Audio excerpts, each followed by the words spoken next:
안녕하세요. 도장깨기TV 역사깨기 2021 거란편입니다. 거란은 900년 넘는 기록을 가지고 있고요. 이번 영상에서 더불어 고구려의 동서육철이라는 기록에 대해서 해석해 보겠습니다. 거란에 대한 최초 기록은 344년 우문선비가 모용선비에게 패한 후 우문선비가 약화되어 우문선비가 있던 시라무렌강 주변 지역을 거란족이 차지했다라고 나옵니다. 시라무렌강은 요서군의 북쪽으로 보시면 되고요. 요하강의 상류에 해당되는 지역입니다. 이 지역은 우문선비가 있었다고 나오는데요. 선비는 기원 후 44년경에 흉노, 선비, 오한 세력이 연합해서 후한을 공격할 때 내려온 세력으로 보이고요. 89년 북흉노가 망하면서 흉노 세력을 흡수해서 선비 세력이 강성해지고 그 후에 모용선비도 선비죠. 모용선비가 전연, 후연, 북연을 세웁니다. 이런 선비의 세력이 있기 전에는 오한 세력이 있었죠. 오한 세력은 흉노의 묵돌 선우에 종속하며 이 지역에 잠잠히 있다가 언젠지는 정확히 모르지만 기원전 128년 이전에 상국, 어양, 우북평, 요서를 차지했었습니다. 그러다가 후한 무지한테 밀고 하는 역사를 보내면서 500여 년 후인 기원 후 351년에 선비족의 전연에 투항을 하면서 오한 세력은 잘 나오지 않습니다. 선비와 오한이 합쳐진 이 연나라는 최종적으로 436년에 서쪽의 북위와 동쪽의 고구려의 연합군에 의해서 망하는데 이 과정 중에 이 선비와 오한 세력이 고구려로 흡수된 내용이 역사에 기록되어 있습니다. 북연의 수도 활용성은 폐허가 되어버렸고요.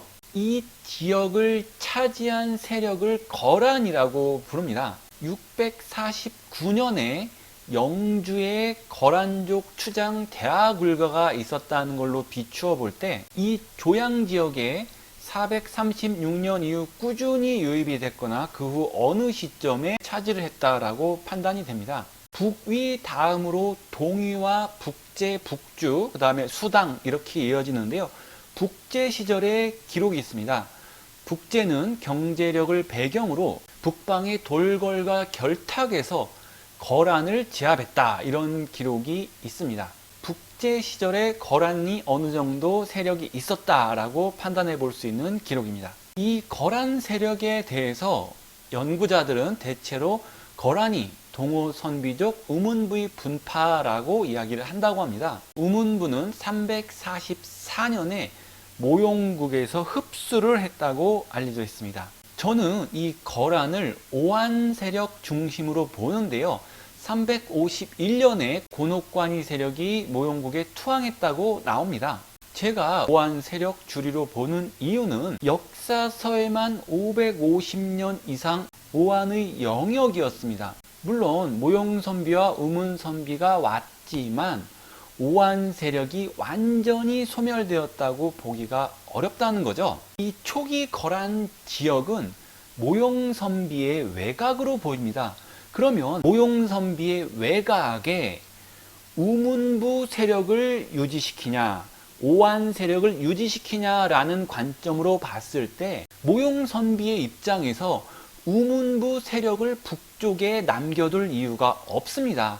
자기네들이 전쟁을 해서 통합을 했기 때문에 그들은 적국 개념이 있는 거죠. 하지만 오한은 투항 세력입니다. 그 진행 과정은 자세히 나와 있지 않지만 고노관이 오한 세력이 투항을 해서 모용국과 잘해보자 이런 세력이었다는 거예요. 그렇기 때문에 오한의 잔당을 차라리 남겨두는 것은 이해가 되지만 전쟁으로 복속한 우문 세력을 남겨두는 건 모용국으로서 상식적이지가 않죠. 그리고 제가 오한 세력으로 보는 결정적인 이유는 거란이 우문 세력이 아니라고 볼 수 있는 정황이 있기 때문입니다. 설명드린 대로 649년에 거란의 대하굴가가 당의 이세민과 만났어요. 대하굴가를 송막 도독으로 임명을 했습니다.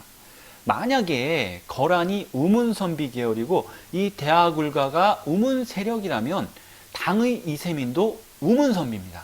그리고 더군다나 우문술이라는 우문성실이 있는 장군도 있었어요. 그러면은 당나라도 우문, 거란도 우문 해서 우문씨에 대한 이야기가 나왔어야 정상적인 상황이라는 거죠. 하지만 역사서에는 그 내용이 없기 때문에 거란은 우문 세력이 아니라고 확신합니다. 그리고 그 다음 때에 가서 바로 당을 쳐버립니다.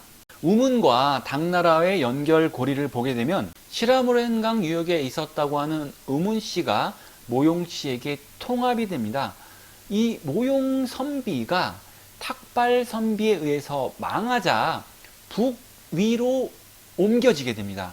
우문부가 탁발부 밑으로 들어가는 거예요. 이 탁발부의 나라인 북위에 있다가 동위에 있다가 탁발부가 망하고 북제가 생기면서 우문부가 독립을 합니다. 서쪽 지역에서 북주로 독립을 해서 북제를 멸망시키고 북주에서 수나라에서 당나라로 이어지게 되는 거죠. 이런 역사적 흐름이 있기 때문에 당나라를 우문선비계다라고 이야기를 하는 겁니다. 거란도 우문부를 이어갔다면 649년에 만났을 때 동족에 대한 이야기가 있었어야 된다는 거죠. 그런 게 없었기 때문에 거란은 우문선비 중심 세력이 아니다라고 저는 보는 겁니다. 참고로 도장깨기 TV 보시는 분들은 전국시대 조위한 연제초 이거를 꼭 아셔야 된다고 했고요. 기본적으로 이걸 알아야 그 파생되는 것들을 아실 수가 있다는 겁니다.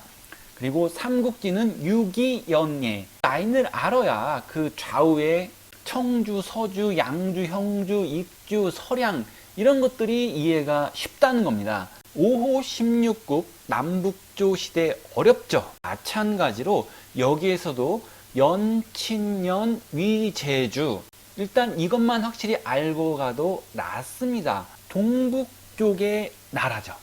남쪽이나 서쪽의 나라는 이걸 기준으로 생각하시면 되고요. 일단 연진년 위제주 전연, 전진, 후연, 북연, 북위, 동위, 북제, 북주 그 다음에 수당 그래서 연진년 위제주만 확실하게 알고 계셔도 5호 16국과 남북조 시대를 이해하는데 굉장히 편합니다. 연진년 위제주 395년에 거란 세력이 고구려에 복속되는 기사가 있습니다. 그 후 장수왕과 문자왕에 대한 기록을 보면요. 영평이주 제군사라는 기록이 있어요.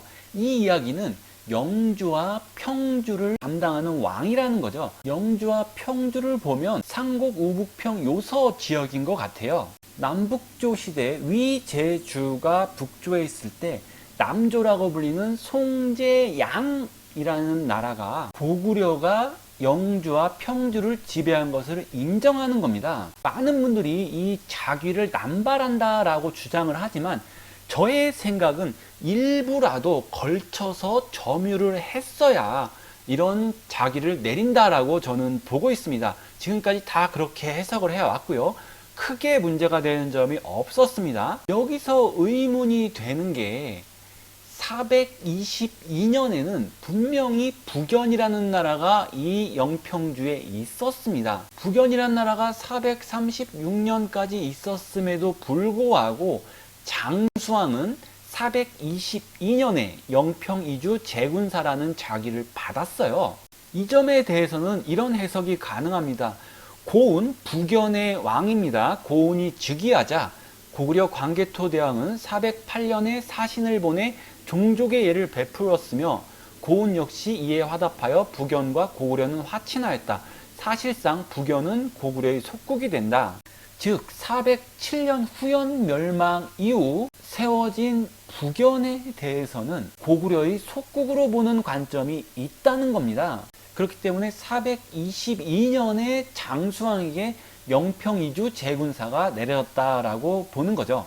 고운 이후에 고구려에게 적대적이기도 했지만 제국에서 후국이 반란 일으킨 수준으로 볼 수도 있다는 거죠. 기록상으로는 문자명왕 508년까지 영평이주 제군사라는 자위가 주어졌습니다. 실질적일 수도 있고 형식적일 수도 있지만 최소 508년까지는 이 영평주에 대한 고구려의 영향력을 국제사회에서 인정을 했다라고 봅니다. 436년 북연이 망했다고 했고요. 거기를 거란 세력이 서서히 차지했다고 하는데 이 거란 세력도 어쨌거나 고구려 제국 안에 있었다라는 것이 저의 해석이고요. 이 거란이 커져서 위에서 잠깐 설명드렸는데 550년경에 북제와 돌고리 연합해서 거란을 견제했다는 기록이 있었고요. 이후 수양제가 요서를 정복했다는 기록은 있습니다. 하지만 거란에 대한 얘기가 없는 걸로 알고 있고요. 그 후 이 거란 세력들은 동돌골에 복속했다라는 기록도 있고 당에 귀부했다라는 기록도 있습니다. 628년 대하마회가 당에 귀부했는데 649년 대하골가가 송막도독을 받았다는 얘기로 볼 때 이 거란 세력이 하나의 집단이라기보다는 여러 부족일 가능성도 있어 보입니다. 이상의 기록으로 판단해 볼 때 395년부터 수양제 시절까지 200년 이상 넘게 고구려의 후국일 가능성이 있습니다. 거란의 역사를 계속 보시면요. 대하아복고라는 사람이 이 송막도독 대하굴가의 아들인데요. 이 사람이 지위를 받자마자 당나라를 공격했다고 나옵니다. 하지만 당나라가 바로 진압했다고 나오고요. 그로부터 3, 40년 후에 이진충의 독립운동이 있는데요. 당의 이세민 시절에 영주 도독부를 설치했었고 이 지역에 고구려 말가린 등도 많이 왔다고 합니다. 영주 도독인 조문회가 전형적인 탐관올이라 696년에 거란의 이진충 휘하 장수가 조문회를 찾아가서 의견을 냈다가 혹형을 받아서 죽는 것을 계기로 거란이 독립운동을 했다는 거죠. 거란 세력이 항거를 했다는 겁니다. 696년 5월에 이진충, 손만영 등이 영주성을 함락했습니다. 696년 시절은 측천무후 시절이었어요. 측천무는 진압군을 파견했지만 매복에 걸려서 대패를 했고요. 9월에 다시 무유의를 총사령관으로 삼아서 공세를 폈지만 손만영은 단주라는 곳을 습격했다고 합니다. 결국 측천무는 동돌골의 묵철가한에게 도움을 청했고 묵철가한은 당의 왕자와 자신의 공주를 결혼시켜주면 거란을 토벌해주겠다라고 했지만 측천무는 이를 거절해서 성사되지 못했다고 합니다. 10월에 이진충이 사망하면서 손만영이 그 뒤를 이었고요. 11월에 묵철가한이 하서 일대의 돌거린들을 돌려주면 우리가 거란을 공격하겠다라고 협상을 하고 거란의 후방을 습격했다고 합니다. 돌거에게 당한 손만영은 다시 세력을 수습해서 기주를 함락하고 영주를 공격했다고 나옵니다. 거란이 5월에 영주를 함락하고 11월에 영주를 공격한다는 내용으로 영주가 2개 있다, 이동했다라는 해석도 있지만 11월에 습격을 받아서 영주를 잃었다가 도망가는 길에 기주를 함락해서 정비한 다음에 다시 영주를 재탈환했다라고 해석할 수도 있다고 봅니다. 697년 2월에 당나라는 다시 총공세를 폈지만 손만영은 당의 진압군을 유인해서 18만 명을 유주에서 괴멸시켰다는 기록이 있습니다. 거란의 손만영 세력은 결국 697년 6월에 망하게 되는데요. 하북성 전방으로 공격을 나갔을 때 돌거리 후방을 습격함으로써 망했다라고 합니다. 하지만 이것은 거란족이 사라지는 일이 되지는 않았습니다. 거란은 오히려 돌골의 고개를 숙여 복속이나 동맹의 형태로 마무리가 되었습니다. 거란이 당나라를 공격하다가 돌골과 동맹으로 마무리가 된 형태입니다. 이 사건은 도미노 현상을 불러오는데요. 다음 해인 698년에 대조영이 발해를 건국하게 됩니다. 당시는 진국이었긴 하지만요. 이 발해를 건국하는데 당나라로부터 거란족 지역은 방패 역할을 하게 됩니다. 다음에 699년에 고동무가 요동의 소고구려를 건국하는데요. 역시 당나라로부터 견제를 받지 않습니다. 이 거란족 지역이 방패 역할을 했다는 겁니다. 696년에 이진충의 독립운동은 발해와 소고구려 건국이라는 도미노 효과를 낳게 됐고요. 거란 세력은 당나라를 참패시켰습니다. 돌궐에게 패해서 복속되었지만 당나라는 수십만을 깨부셨다는 거죠. 이세민 시절에 당나라 군대는 세계 최강이었습니다. 하지만 거란의 이진충이 독립운동을 하던 7세기 말에는 당나라 군대, 우리나라에서 흔히 말하는 그 당나라 군대가 된 게 아닌가 생각합니다. 거란을 복속시킨 묵철가는 716년 제위 때까지 당을 괴롭혔습니다. 제위가 끝나면서 돌궐이 약해졌을 때 거란은 당과 잠시 친교를 맺었지만 묵철간 다음인 비가간이 돌궐을 수습했어요. 돌궐을 수습하니까 거란은 다시 돌궐과 친교를 맺었다고 합니다. 720년에는 커져버린 발해를 인정하면서 당이 포섭을 하려고 했죠. 사신을 보내서 거란을 함께 토벌하자 라고 했지만 발해는 당의 요구를 거절했다고 합니다. 당나라의 안동도 설태만 단독으로 거란을 공격했는데 패하고 포로가 됐다고 하고요. 당나라 부대의 모습을 계속 이어가고 있죠. 730년부터 733년까지는 발해와 거란과 돌궐이 연합해서 당나라를 공격합니다. 732년 발해의 등주 공격은 굉장히 유명해서 많은 분들이 알고 계실 거라 생각하는데요. 이 공격 전에 거란이 발해에게 당을 좀 공격해 달라라는 서신을 보냈다는 기록도 있습니다.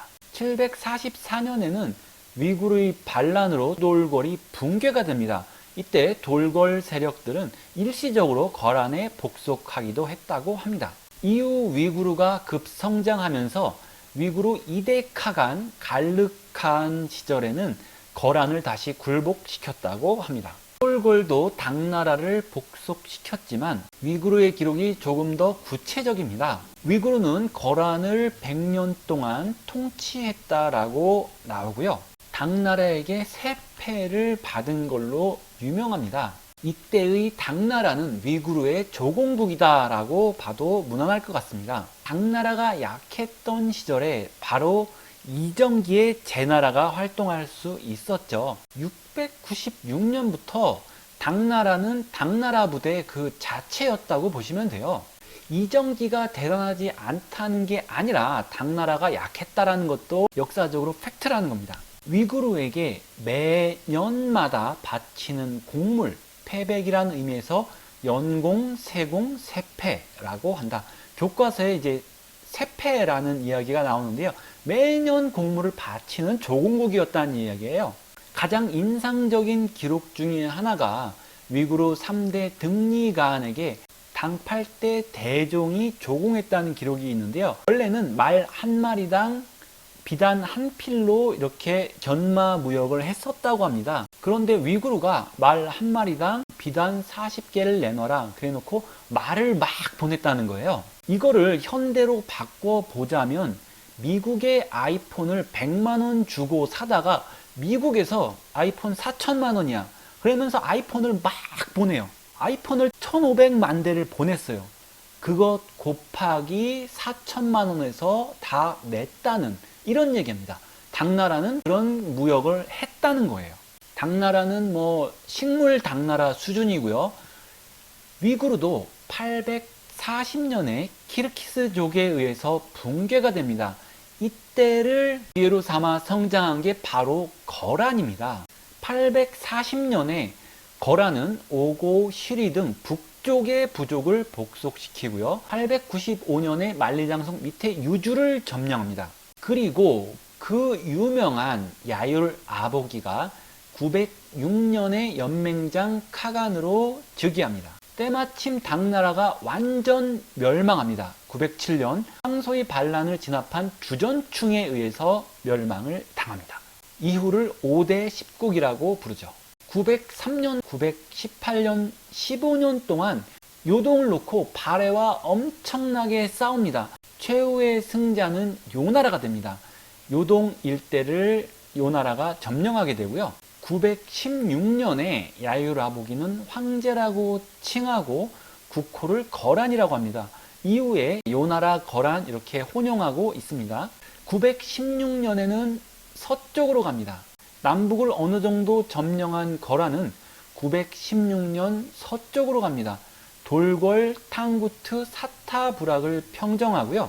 이때 잠깐 발해가 919년 요의 공격을 방어하기도 하고요. 924년 요주를 공격해서 함락하기도 합니다. 하지만 서쪽을 평정한 거란의 군대가 동쪽으로 오게 되고 이때 발해의 장군 등이 고려로 망명하면서 발해가 붕괴된 게 아닌가 생각을 합니다. 925년 12월에 부여부가 함락이 되고요. 926년 1월에 수도인 상경이 함락이 됩니다. 발해는 왜 갑자기 2달여 만에 망했나 라고 생각을 하실 수 있겠지만 이 전체적인 역사를 보게 되면은 903년부터 926년까지 20년 넘게 싸웠어요. 918년까지 요동을 빼앗겼고 거란은 서쪽으로 가서 서쪽을 평정한 다음에 그 군세를 몰아서 다시 와서 발해를 멸망시킨 겁니다. 그러니까 반쯤 죽여놓고 서쪽에 가서 세를 불린 다음에 다시 와서 멸망을 시킨 거라고요. 918년까지 거란에게 패했기 때문에 발해 사람들은 불안할 수밖에 없었고 거란이 서쪽으로 갔을 때 내부 분열이 된 겁니다. 야유라보기가 이걸 노렸다면 진짜 천재적인 전략이었고요. 발해를 반쯤 망하게 해놓고 그 세력으로 서쪽으로 가서 점령을 하고 다시 돌아왔을 때는 여기가 와야 됐을 거다라는 계산을 한 거라면 정말 대단한 정복왕이라고 할 수 있죠. 거란의 역사를 볼 때 발해는 갑자기 망했다라고 볼 수가 없습니다. 거란이 흔들어 놨고 자체적으로 무너졌고 다시 와서 막타를 쳤다라고 판단할 수 있습니다. 거란의 정복사는 840년 위구르 멸망 후부터 세력을 북, 남, 서, 동까지 해서 86년여간 정복을 해서 거란 제국이 완성됩니다. 거란은 위구르를 흡수할 목적이었던 것 같습니다. 위구르의 술율평이라는 사람과 결혼해서 첫째를 낳습니다. 이 제국이라 함은 거란과 위구르 세력이 위주라고 밖에 볼 수가 없습니다. 유목민족 제국에서 그 왕후의 부족이 제2부족인 거는 부정할 수가 없으니까요. 저는 거란의 전신은 오한이라고 보고 이 위구르의 전신은 돌궐이라고 봅니다. 제2대 요태종 야율덕광은 고려에게 낙타를 보냅니다. 하지만 고려태조 왕건은 이 요나라가 발해를 멸망시켰다라는 이유로 이 낙타를 굶겨 죽이는 사건이 발생합니다. 3, 4, 5대는 그렇게 강력한 임금은 아니었다고 해요.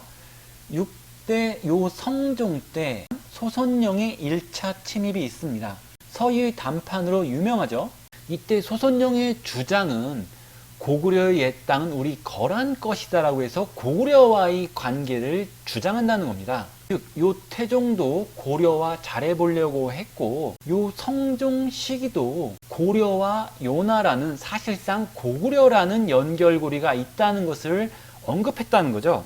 태종, 성종 이런 후대와 달리 야율아보기는 고구려 쪽보다는 한나라의 유방과 소아의 큰 감명을 받았다라는 기록이 있는데요. 야율씨를 유씨로 바꾸고 그리고 다른 거란의 부족들은 소아의 소씨로 바꿨다라고 합니다. 그러자 황실과 신하들이 이게 뭐하는 짓이냐고 반발을 해서 유씨에서 야율씨로 다시 바꿨지만 소씨는 유지했다라는 기록이 있습니다. 또 다른 소수 의견으로는 야율씨는 말을 뜻하고 소씨는 소를 뜻해서 그래서 거란의 8부족 중 3개가 말씨고 5개가 소씨다 라는 주장도 있고요. 또 다른 의견은 이 야유라보기가 정한 게 아니라 위구르 계통의 을실씨와 발릴씨가 한나라 소화를 따라서 소씨라고 했다라는 기록 또한 있습니다. 소선용과 소배합이 위구르 계통이라면 이 말이 맞는 거고, 거란의 오부족이라면 위의 이야기가 더 맞는 거죠. 진실은 알 수가 없는 상황입니다.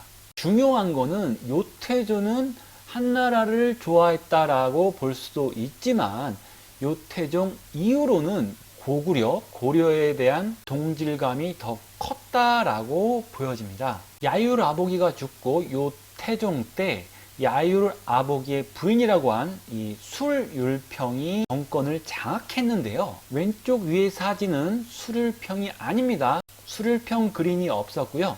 5대 경종의 황후인 예지왕후, 소왕후라고 불리는 사람인데요. 이 사람 역시 6대 성종 때 실질적 통치를 하는 황후입니다.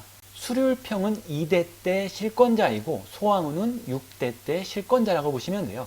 술율평의 이야기를 들어보셨을 것 같은데요. 야유라보기가 죽자 야유라보기의 측근들을 다 쳐냈다고 합니다. 즉 토사구팽이죠.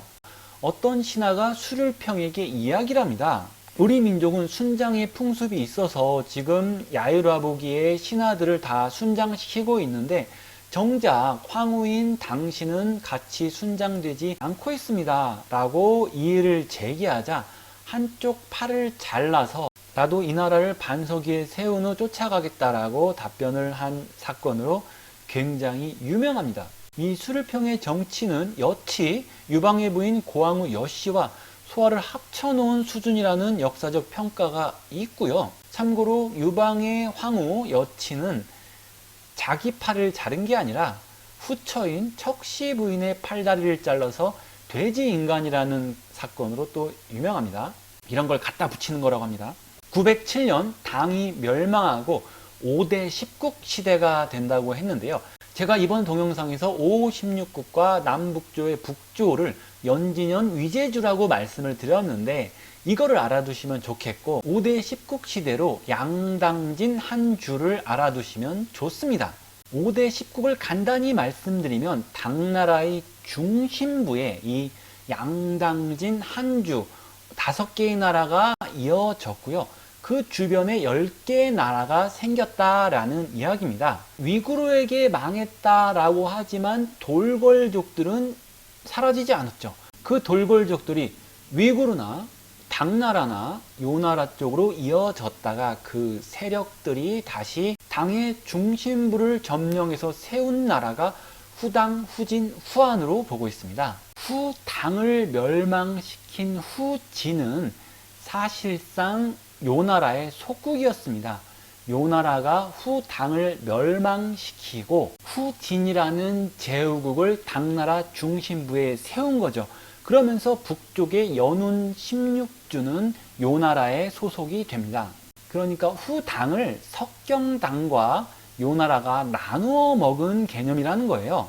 석경당 이후에 요나라에게 반란을 일으키자 요나라는 후진을 멸망시킵니다. 그리고 폐허를 만들었는데 그 자리에 후한이라는 나라가 다시 세워진 거예요. 이 연운 16주에 대한 이야기가 많죠. 936년에 요나라에 속했다가 그 다음에 금나라에 편입되고 원나라에 편입되고 그리고 1368년에 명나라가 차지하게 됩니다. 이런 과정을 가지고 936년 후당 때 거란에게 빼앗겼다가 1368년 명나라 때 고토수복을 했다라고 주장을 하는데 역사의 흐름을 본다면 어처구니 없습니다. 이 연운 16주 지역은 춘추전국 시대 때 연나라와 조나라 북부에 해당하고 진안 시대 때 이전부터 흉노 오한의 거주지였습니다. 거란이 오한을 잇는다면 거란 입장에서 936년에 고토수복을 한 것이 되는 거죠. 흉노의 묵돌 이전에 명백히 동호의 영역이었고 기원 후 49년에 오한 세력이 분명히 차지한 기록이 있고 사마시의 진나라 이전까지는 오한 세력이 지배해 왔었고 그 이후에는 선비 오한의 영역이었다가 선비 세력인 당나라가 차지했었던 연운 16주를 같은 동호의 오한 세력이 후손인 거란이 차지한 건데 도대체 언제적 고토라는 거예요. 연운 16주가 언제적 고토라는 건지 알고 싶습니다. 당나라의 중심부를 차지했던 5대 양당 진한주는 960년에 망합니다.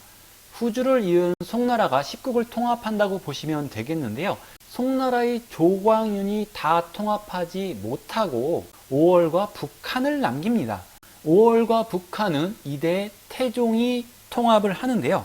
979년에 마지막 북한만 남게 됩니다. 당시 거란은 이 북한을 완충지대로 두고자 하는 생각이 있어서 북한을 지원했습니다. 하지만 979년 3월에 백마령 전투에서 거란이 건국 이래 최대의 참패를 당하면서 북한은 송나라에게 넘어가게 됩니다. 요나라 5대 정종 때 979년에 공격을 했지만 거란에게 패하고요. 980년에서 982년에는 거란이 공격을 했지만 성과가 없어서 교착 상태에 놓이다가 제6대 요성종 때 986년에 거란이 방어전에 성공하면서 거란이 주도권을 가지게 됩니다. 바로 이 6대 요성종 때 실질적인 권력자가 소왕후, 예지부인 소왕후라고 말씀을 드렸고요. 982년에서 109년까지 섭정을 했습니다. 추천 영상 하나 말씀드리면 수다몽 채널이라는 곳에서 이 소태우에 대한 이야기를 다루고 있습니다. 1004년 윤 9월에는 소태우와 경종이 송나라를 침공합니다. 그래서 그 유명한 전연의 맹약이 이루어지게 되죠. 그 이전에도 소왕후는 984년에 압록강 하류의 여진을 평정하기도 하고요. 938년부터 이어져 온 발해 유민의 국가 정한국을 986년에 멸망시킵니다. 993년에 소선령의 1차 침입이 있는데요. 서희의 단판을 수락한 최종 권력자도 바로 이 소왕후라고 알려져 있습니다. 1005년에 이루어진 전연의 맹약을 보게 되면은 이 요나라가 송나라를 조공국 삼는다는 내용이에요. 중국 역사의 허다한 일이죠. 송은 군비로서 요에 매년 비단 20만 필, 은 10만 양을 보낸다. 세패죠. 매년이라고 되어 있습니다. 송나라의 진중은 요 성종의 모친 소왕후죠. 숙모로 삼고 양국은 형제의 교분을 갖는다. 국경은 현 상태로 하고 포로는 송환한다. 송황제와 요황제는 형제 교분을 갖는다. 송나라는 요나라의 조공국이었고요. 당나라도 돌고래 조공국 수준이었어요. 696년 측천무 시절 때가 아니라 당고조 이연 때도 동돌고래 시필가한이 죽자 3일 동안 정무를 패하고 비단 3만 피를 보냈고요. 657년 단고종 이세민 때도 서돌고래 지배자인 흥성만 가한과 왕절 가한에게 각각 10만 피를 보냈다라고 합니다. 자기가 관직을 내려준 것처럼 썼지만 내용은 조공한 거라는 거죠. 중국의 3대 치욕이라고 해서 영가의 난, 정강의 변, 토목의 변 등이 있습니다. 3대 치욕을 왜 이렇게 뽑은지는 모르겠지만 중국의 모든 왕조마다 사실 치욕은 있죠.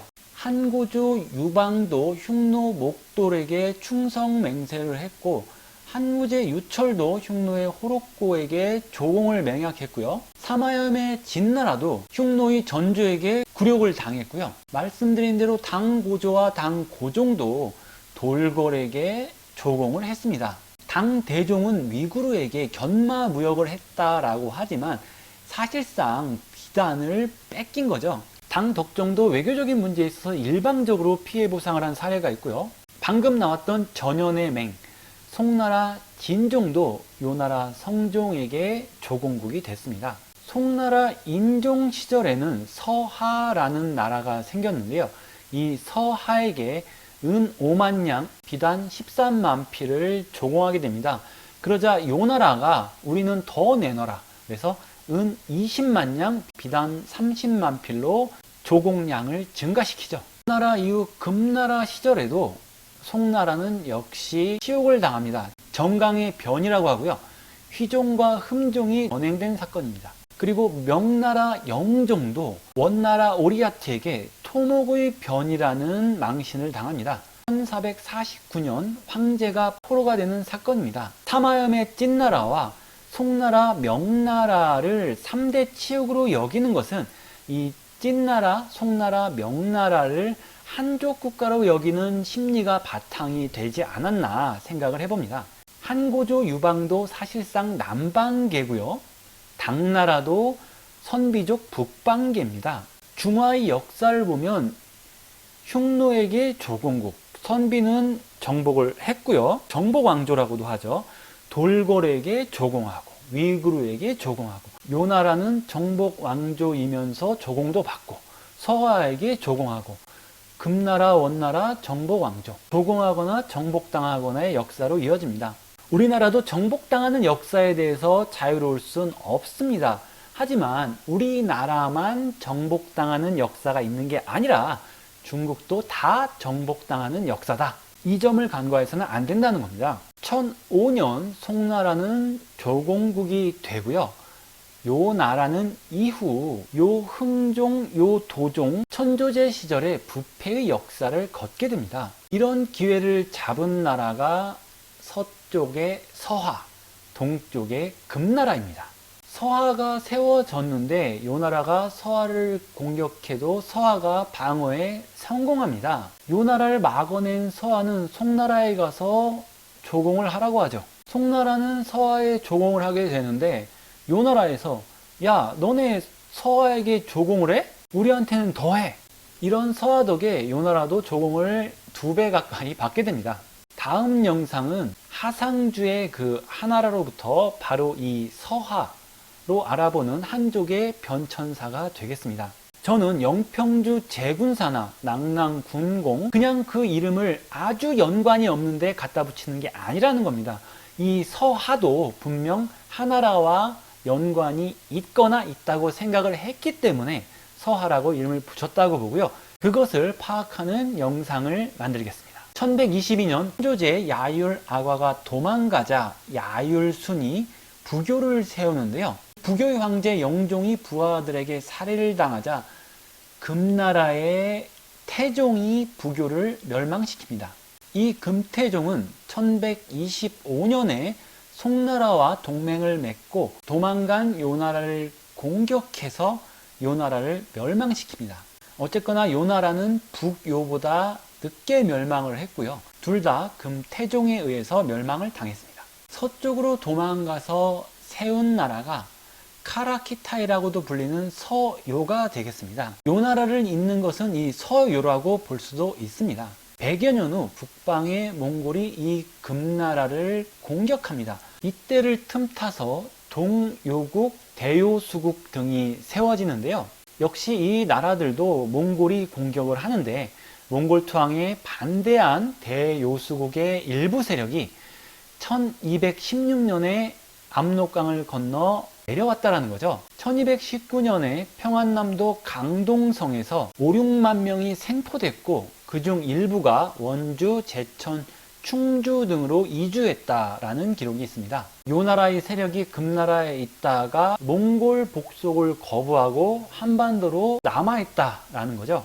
요 나라는 현재 몽골 서쪽과 위구르 북쪽까지 차지하고 있었습니다. 1120년대에 망하면서 금나라로부터 도망친 세력은 바로 이 몽골 서쪽과 위구르 북쪽을 기반으로 서쪽으로 진출하게 됩니다. 카라한 칸국을 점령해서 지금 오른쪽에 보이는 녹색 지역이 서요인데요.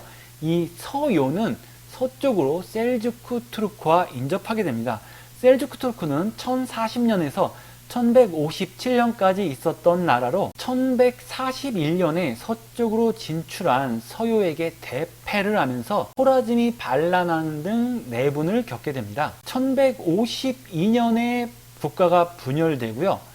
1194년에 호라짐이 이 셀주크 투르크 지역을 재통합합니다. 바로 이 호라짐은 몽골에게 망하는 그 호라짐이죠. 13세기 징기즈칸은 활발한 정복 활동을 합니다. 몽골 서쪽 나이만도 정복을 하는데요.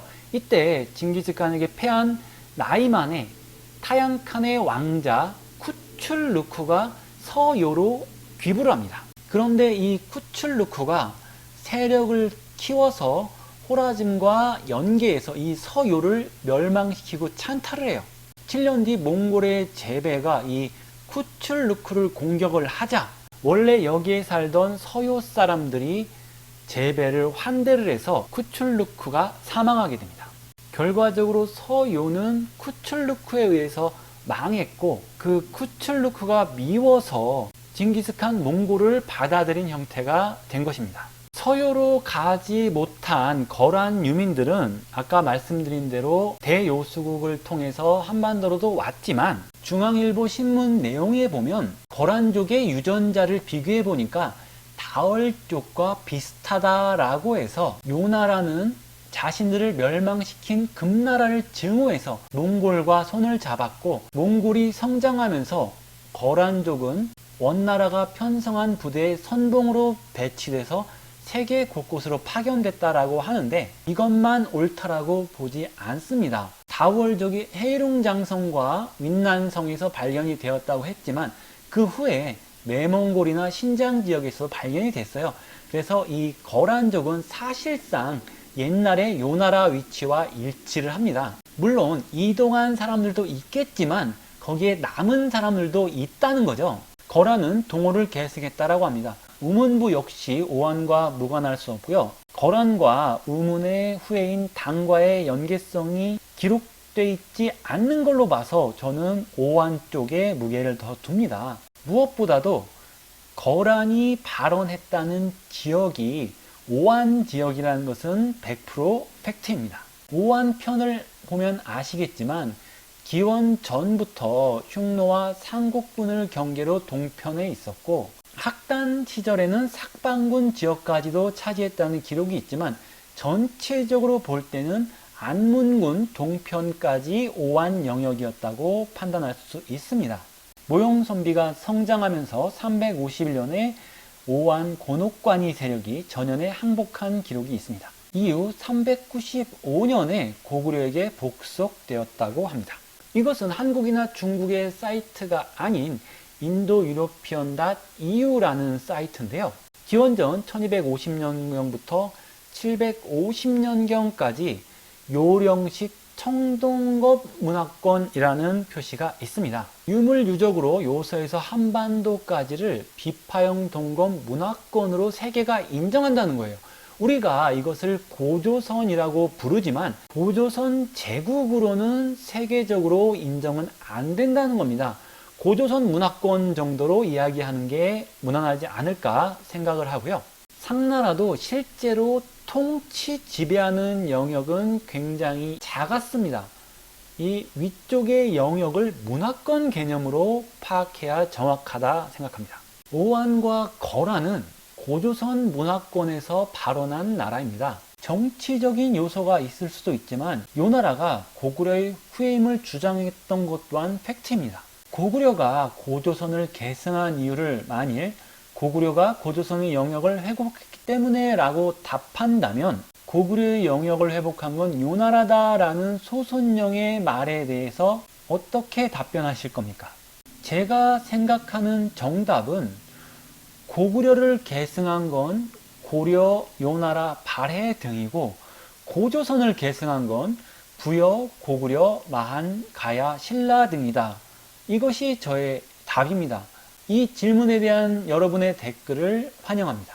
고구려가 고조선을 계승했다라고 한다면 요나라도 고구려를 계승했다라는 것을 부정할 수 있습니까? 물론 고려가 고구려를 계승한 건 당연하고요. 많은 분들이 궁금해 하시거나 그냥 멋대로 해석을 한 통전의 동서육천리라는 것에 대해서 살펴보겠습니다. 그냥 통전의 수나라 때 고구려 영토가 동서육천리였다. 중국의 정사에 이렇게 써 있으니까 수나라 때 고구려가 동서육천리였구나 라는 것은 중국 사서에 오류가 없다라는 것을 바탕으로 하는데, 중국 사서에는 수나라 때 고구려가 육천리라는 기록만 있지 않습니다. 모든 기록들을 보고 판단을 하는 게 정확하겠죠. 통전 자체에서도 모순이 됩니다. 동서육천리 앞쪽 기록에 동진 이후 요동남 천열이 떨어져 있다. 고구려가 요동에서 천열이 떨어져 있다는 거예요. 수나라는 요서를 차지했다라는 기록이 있는데 요동부터 육천여리가 되려고 하면 한반도 쪽으로는 불가능합니다. 이것은 동남이라는 표현과 맞지 않습니다. 자세히 보시면 작은 글씨로 되어 있죠. 이것은 주석입니다. 801년 이 통전을 쓸 때 썼던 기록이 아니라 그 후에 누군가가 첨가한 기록이라는 거죠. 주석의 내용을 보면 후한 때 방 2000여리가 넘고 위나라 때 남북으로 축소되어 천여리 되고 수나라 때 이르러 동서로 6천리가 되었다라고 되어 있습니다. 후한 때는 모본왕이나 태조왕이 요서 서쪽으로 진출을 했기 때문에 2000여리, 3000여리가 된다고 해도 이상하지 않고요. 위나라 때 관구검에게 밀려서 천여리로 축소되었다라는 것도 역사적 사실과 부합합니다. 하지만 수나라 때는 거란과 돌궐이 있었기 때문에 6천여리가 나오지 않습니다. 통전이 아닌 수서를 보겠습니다. 통전보다 먼저 쓰였고요. 636년 당나라 안사고라는 사람이 썼다고 합니다. 고구려는 동서가 2천리, 남북이 1천여리이다. 수도는 평양성으로 장안성이라고도 하는데 동서가 6리이며 전체적 역사를 다룬 게 아니라 수나라만 다룬 수서에서 고구려를 설명하는데 동서가 2천리라고 하고요. 평양성이 6리라고 합니다. 801년에 쓰인 두의 통전의 주석에는, 주석은 당연히 801년 이후에 쓰여졌겠죠. 거기에는 동서 육천리라고 돼 있어요. 정확하게 수서가 1차 사료에 가깝습니다. 636년은 고구려가 망하지 않은 시기예요. 고구려가 존속하는 636년에 쓰여진 책이 맞을까요? 아니면 801년 고구려가 망하고 200년이 지난 통전 그리고 거기에 첨가된 주석이 맞을까요? 수서에는 동서가 2천리, 남북이 1천여리라고 되어 있고 평양성이 동서가 6리라고 되어 있어요. 수나라 때 동서가 6천리로 왜곡됐다고 하는지 답이 나오지 않습니까? 고구려의 수도 평양성이 6리인 것이 와전돼서 고구려가 동서 6천리로 왜곡된 거 아닐까요? 1317년의 문헌통고에는 주석이 아니라 수나라 때 6천리라고 원문에 기록되어 있긴 합니다. 하지만 이 문헌통고는 1417년에 발행됐다는 것을 생각해야 됩니다. 제가 생각해 볼 수 있는 가능한 추측은 636년의 수서에 평양성은 동서 6리라고 쓰여진 것을 누군가가 801년 이후 통전의 주석으로 달았다. 그 주석을 보고 1317년의 문헌통고는 고구려 6천리라고 썼다라고 보거나 1317년에 마단립이 문헌통고에 고구려를 6천리라고 왜곡했다. 그 왜곡한 문헌통고를 보고 통전에다가 누군가 1317년 이후 주석을 달았다 라고 추측을 해볼 수 있지만 이 문헌통고를 쓴 마단님이라는 사람이 평양성 동서 6리를 고구려 동서 6천리로 쓸 정도로 멍청한 사람은 아니라는 거죠. 당대 최고의 학자예요. 그렇기 때문에 제가 추측할 수 있는 상황은 어떤 사람이 몰라서든 고의로든 통전에 고구려 6천리라고 주석을 달고 그 주석을 그대로 문헌통고에 실었을 확률로 채택합니다. 그러면 통전에 주석을 단 사람은 왜 고구려를 동서 6천리로 생각을 했을까요? 동서 6천리인 어떤 나라를 고구려로 착각하지 않았을까요? 이 시대까지는 사실 고구려가 있었기 때문에 이 나라들을 고구려로 착각했다고 보기 어렵습니다. 그 이후 위구르 제국, 요나라, 금나라, 몽골 제국 등이 있는데 동서 6천리는 요나라가 가장 근접합니다. 위구르는 6천리가 훨씬 넘었고요. 물론 요나라도 6천리가 넘긴 했어요. 하지만 동쪽의 정왕국 등을 빼고 보면 6천리에 제일 가깝습니다. 금나라는 동서라기보다는 남북이고요. 수나라 시대의 동돌궐이 육천리에 가깝긴 합니다. 이 동돌궐을 고구려로 착각했을 수도 있지만 말씀드린 대로 고구려는 동돌궐과 따로 있었다는 점, 고구려를 설명할 때 후한 때 이천리, 위나라 때 일천리라고 했지만 그렇지 않죠. 이 돌궐은 이천리, 일천리 수준이 아니라 남북조 시대 이만리였다가 수나라 때 일만리로 쪼개진 이런 나라예요. 역사적 전개가 맞지가 않는다는 겁니다. 요 나라가 가장 유력한 게, 물론 요 나라는 수나라 시대에 존재한 국가가 아니에요. 하지만 이것을 작성한 사람이 당나라 시대 육천리를 수나라 시대로 착각을 했다면 모든 게 맞습니다. 요 나라는 고구려의 후손을 자처한 기록도 있고요. 그래서 저의 최종적인 판단은 636년 수서에 평양성 수도가 동서육리인 것을 누군가 착각했거나 아니면 고의적으로 801년판 통전에다가 고구려가 수나라 때 동서육천리라고 주석을 달았고 그것이 왜곡돼서 문헌통으로 이어졌다는 주장이고요. 통전의 주석을 착각했다면 착각한 이유가 요 나라가 육천리가 된 이후에 누군가 수서의 육리를 오역했거나 혹은 고구려를 자청한 요 나라 때문에 요 나라가 육천리 됐네, 고구려가 육천리 됐구나 라고 틀린 주석을 달았을 가능성이 있다는 거고요. 주석을 단 사람이 고구려를 띄워줄 의도가 있었을 수도 있다고 봅니다. 주석을 단 사람이 수서를 봤는데 글자가 막 지워지고 어떻게 보다 보니까 막 줄이 지워져 가지고 고구려를 동서육천리로 볼 여지가 있었고 그것을 그대로 주석에 다른 거죠.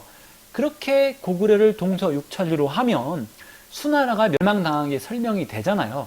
그리고 그런 수나라도 못한 고구려를 당이 멸망시켰기 때문에 당나라를 띄우려는 그런 복합적인 의도가 있었을 수도 있다라고 볼 수가 있는 거죠. 평양성의 동서육리를 착각이든 고의든 잘못 기록한 것은 잘못 기록했다 하더라도 송이나 원에서 그렇게 봤다는 해석이 가능하기 때문에 우리에게 의미가 있는 것입니다. 즉, 요 나라도 고구려 계승국을 자처했고 송이나 원에서도 그것을 어느 정도 인정을 했다라고 해석할 여지가 있다는 겁니다. 발해도 고구려의 후임을 자처했죠. 발해가 고구려를 이었나라는 질문에서 많은 사람들이 발해는 고구려를 계승했다라고 합니다. 고구려가 고조선을 계승했다면 요 나라가 고구려를 계승했다라는 것을 부정할 수 있습니까?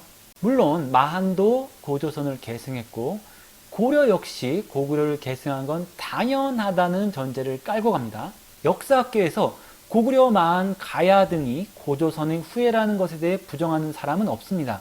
그리고 역사적으로 마한의 문화와 고구려의 문화가 다르다는 것은 팩트입니다. 같은 선상에서 생각을 해야 되지 않을까요? 요 나라 발해 고려가 고구려의 후예라고 하는 주장은 못 받습니다. 고려의 문화가 요 나라의 문화와 다르지만 고조선을 계승한 마한과 고구려가 다르다는 것을 간과해서는 안 된다는 거고요. 역사적으로 송나라, 원나라의 역사서에서 요 나라를 고구려의 후예로 봤다라고 해석할 여지가 있는 기록들이 있잖아요. 요 나라 역시 고구려의 후예를 자처한 기록이 있고요. 저는 강단사학, 제하사학 어디도 편을 들 생각이 없습니다. 그쪽에서 틀린 것들은 틀린 거고 맞는 건 맞는 거기 때문이에요. 유사사이비사학 쪽이 틀린 게 많기 때문에 그쪽을 지적하다 보니까 소위 저에 대한 공격으로 식민사학 취급이 더 많아요. 그런 제가 이번 동영상을 만들었습니다. 무슨 사관 그러는데 저는 사관이 중요한 게 아니라 진실이 중요하다고 생각을 합니다. 이번 동영상에서 여러분들에게 질문합니다. 마한, 가야 등이 고조선을 잇는다라면 거란은 왜 고구려의 후예라고 하지 않습니까?